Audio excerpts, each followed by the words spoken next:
The first March on Washington was planned during the Second World War, and it was called off at the last minute. And so the organizers of the 1963 march had it in mind during that entire period that they would need to revive this idea of a march, and they talked about it pretty constantly for that period. And then starting in 1962, they thought that for a number of reasons this was the time to actually put it on. So it was a march that was very long in the planning and well thought out, and finally carried forward. Why was that first march canceled? And what was the focus of that first march? Well, I think it's important for understanding actually the march that actually happened to know what that first march was about and why it was called off.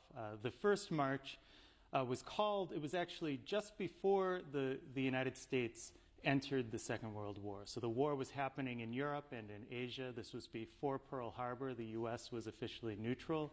But the U.S. was supporting the Allies already through supplies. So this is the period in which then President Franklin Delano Roosevelt called for the United States to be the arsenal of democracy, to support democracy by building airplanes, tanks, weapons to support the Allies in Europe and Asia. And this was a period in which this mobilization effectively ended the Great Depression for most Americans. People had jobs, the wages were going up, but for African Americans who were shut out of those jobs in those defense industries, this was a really horrific contradiction, right? Here we are fighting for democracy in Europe and Asia, and African Americans are shut out of these jobs at home. And this was sort of the central point to a whole array of injustices that African Americans were facing, ranging from not being able to get jobs, to being shut out of the armed forces when they could get into the armed forces, put into menial jobs and segregated in the ranks. And of course, in much of the country, deprived of the right to vote, to run for office, segregated in public spaces and schools. And so A. Philip Randolph, who at the time was perhaps the most widely known African-American leader. He was a union leader and a civil rights leader. And he called for this march in 1941 to protest this contradiction in the arsenal of democracy. So they were demanding equal access into the armed forces. They were demanding equal access to defense jobs, the right to vote, a whole array of demands. And it was called, the reason it was called off was at the last minute. Initially, President Roosevelt refused to meet with A. Philip Randolph. He refused to meet any of these demands. He said, we cannot integrate the armed forces at a time when we're under a national emergency. We cannot force private companies to hire people. We can't tell them about their employment decisions. And so he said, you know, we can't meet your demands. But at the last minute, when it became clear that tens of thousands, perhaps 100,000 African Americans were going to march on the nation's capital in the middle of this mobilization for the Second World War, suddenly the president backed down. And he agreed to what was really the most important. It wasn't the only demand, but it was the most important demand. And that was to issue an executive order that would ban defense contractors. So any company that had a defense contract to build planes, to build tanks, to build weapons with the federal government had to agree to hire people regardless of their race, their religion, their national origin, or their color. So this was an executive order. It was not a law. It was issued as an emergency order. So it was to meet the demands of the war. And it was at the time seen as a tremendous victory. People compared it to the Emancipation Proclamation, which was another executive order. The problem with it was that because it was an executive order, it would expire after the war. It only applied very narrowly to a company that had a defense contract, right? So it was not any employer. And so at the last minute, A. Philip Randolph said, we're going to call off the march for now, but we're going to remember that we can continue this march. We can reorganize this march at any time. And so that set up this process. In some ways, this was the moment of what we would now call the Civil Rights Movement, the beginning of the Civil Rights Movement. Well, how important was A. Philip Randolph and the Porters Union? So A. Philip Randolph was, he was the president of the Sleeping Car Porters Union. This was a union of African American workers who had been denied entry into the other railway unions, which were the most powerful unions in the country. And these unions excluded African Americans. They also excluded women from their membership. And so as a result of this, a number of porters, these were black men who worked on the luxury train cars that crossed the country, sort of the equivalent of flight attendants today, right? They organized their own union. And they turned to A. Philip Randolph, who actually was not a porter. He did not work in this job. He was a well-known socialist activist. He was a political activist. He published a newspaper. And they turned to him because he was a well-known speaker and a writer. He had actually been an actor, a Shakespearean actor, so he was a very good speaker. And they turned to him really as a spokesperson. And he became a very effective spokesperson for this growing union, what was now, at the time in the 1920s, a very small and very powerless union. But he really, his claim to fame, his initial fame came when he forced the Pullman Company, which operated these luxury train cars, to sign a contract with these porters. And this was the first major contract that was won on behalf of African American workers in the 1930s.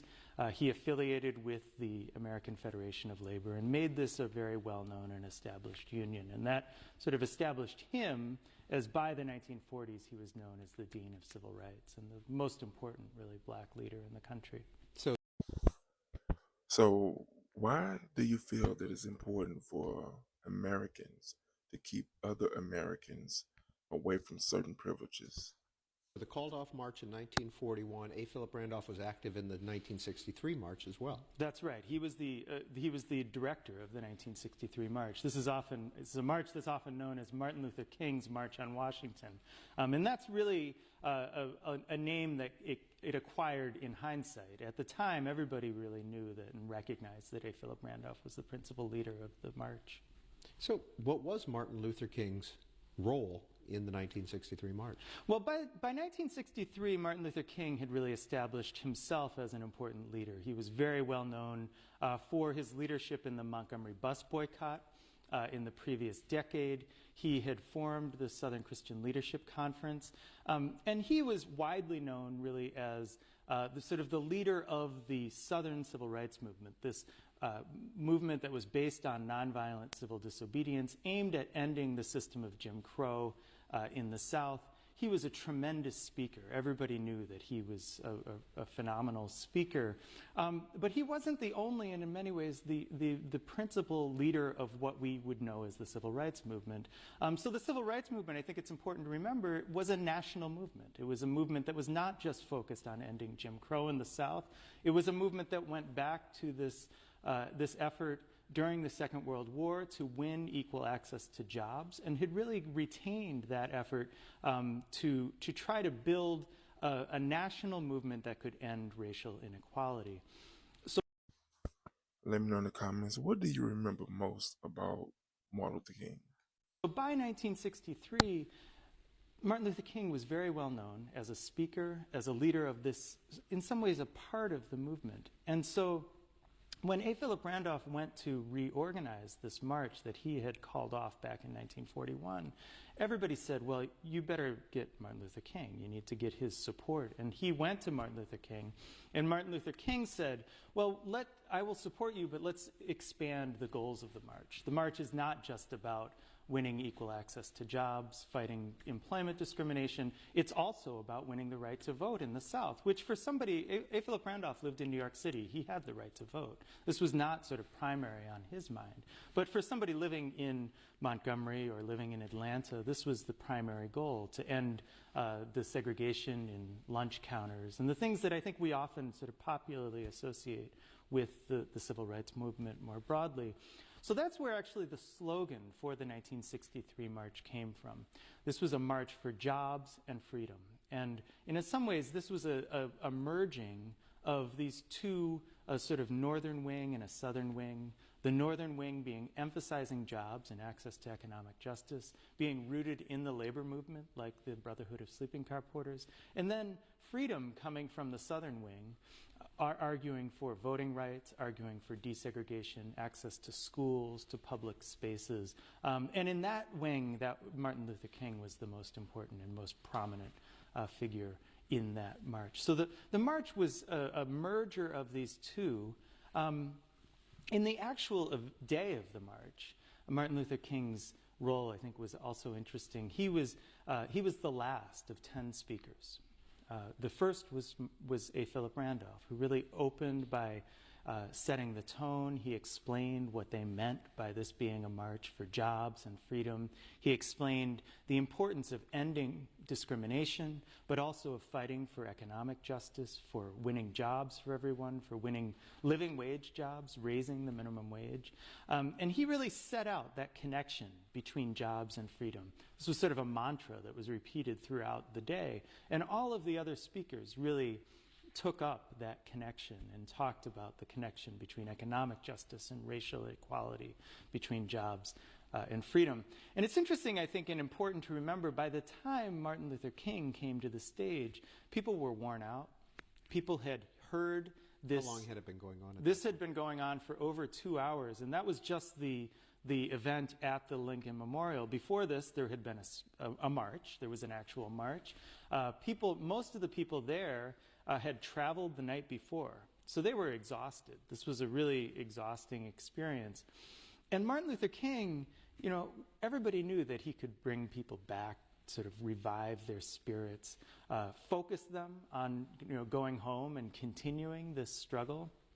And so his role was one of uplifting people, and he was chosen sort of as that role. And everybody knew, as a really tremendous speaker, he could do that. And I think, you know, most of us have seen that speech, and we can testify. This video raises questions, and I want you to be extremely honest in the comments when answering them. Just so you know, there are 2 questions. 1, have you ever heard about the March on Washington? And number 2, what do you think the March on Washington represents to you? Now, be honest when answering these questions in the comments. Share this video with anyone you deem necessary. And don't forget to like and subscribe.